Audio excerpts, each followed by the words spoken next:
तुमच्या घरामध्ये लाल मुंग्या किंवा काळ्या मुंग्या आहेत का? बरं आहेत, तर त्या मुंग्यांना तुम्ही मारता का? काही लोक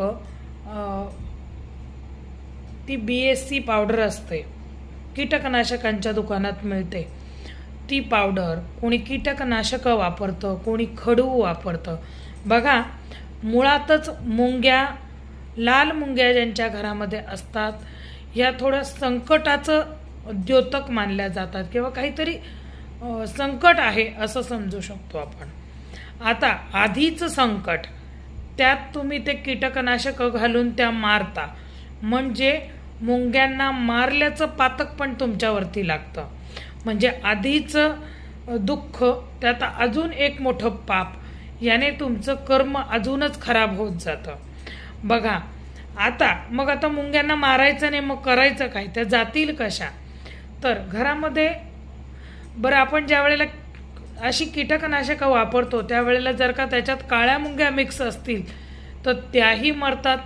काळ्या मुंग्या ह्या लक्ष्मी प्राप्तीसाठी अतिशय महत्त्वाच्या असतात, म्हणजे तो सुद्धा दोष लागतो. बरं, आता ह्याच्यातून बाहेर पडण्यासाठी तुम्हाला मी काही घरगुती उपाय सांगते. जसं घरामध्ये लिंबू तर असेलच, लिंबू थोडंसं सोलून घ्यायचं आहे, लिंबाची साल जिथे मुंग्या आहेत तिथे ठेवून द्यायचे. थोड्याच वेळात मुंग्या तिकडनं नाहीशा होतात. त्याचप्रमाणे लवंग, तमालपत्राचे सुद्धा छोटे छोटे तुकडे करून तुम्ही तिथे जर टाकले तर मुंग्या काही वेळानंतर तिकडनं निघून जातात.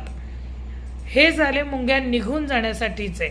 पण ह्याच मुंग्यांना जर का तुम्ही कणिक म्हणजे गव्हाचं पीठ आणि त्यामध्ये थोडी साखर जर का मिक्स करून खायला घातलं, अन्नदान केल्याचं पुण्य तर मिळतंच, पण रोज त्या मुंग्यांना तुम्ही खायला घालाल, त्यांचे आत्मा तृप्त होतो आणि त्या तृप्त झालेल्या आत्म्याने ते तुम्हाला आशीर्वाद देतात.